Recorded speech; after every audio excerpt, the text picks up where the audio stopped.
খুবই অবাক্কার একটি বিষয় প্রিয় বন্ধুরা, দেখলেই আসলেই বিশ্বাস করার মতো না। আমি নিজ চোখে না দেখলে কখনোই বিশ্বাস করতাম না। আমাদের এলাকায় এক বাড়িতে মধুবাল্লার চাক বইছেন পুরো 22টি। আলহামদুলিল্লাহ, আল্লাহ তালার কাছে হাজারো শুক্রিয়া। খাঁটি মধুর যদি কারো প্রয়োজন থাকে তাহলে জরুরি আমার সাথে যোগাযোগ করবেন। আসলে একেবারে খাঁটি মধু যদি খেতে চান কেউ, কোনো দিন হয়তো ইচ্ছা থাকে, তাইলে আমাদের এলাকায় আসতে হবে। দেখেন, এটা আল্লাহ তাআলার আসলেই একটা রহমত। কারণ কেউ ইচ্ছা করলেও এরকম বসাইতে পারবেন না। আর ইনার বাড়িতে 22টি মধুবাল্লার চাক।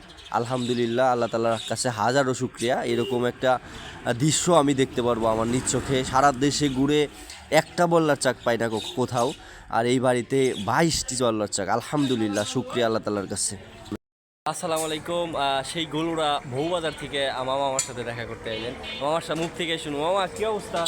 ভালো। কোন খাই চাও তাইলে তুমি? গলুরা বউবাজার। গলুরা বউবাজার। মামা আসলে আমার ভিডিওগুলো দেখে অনেক ভালো লাগে। মামা, আমার ভিডিও কেমন লাগে তোমার কাছে? ভালো লাগে। তাহলে দর্শকের উদ্দেশ্যে কিছু বলো, কিছু কও।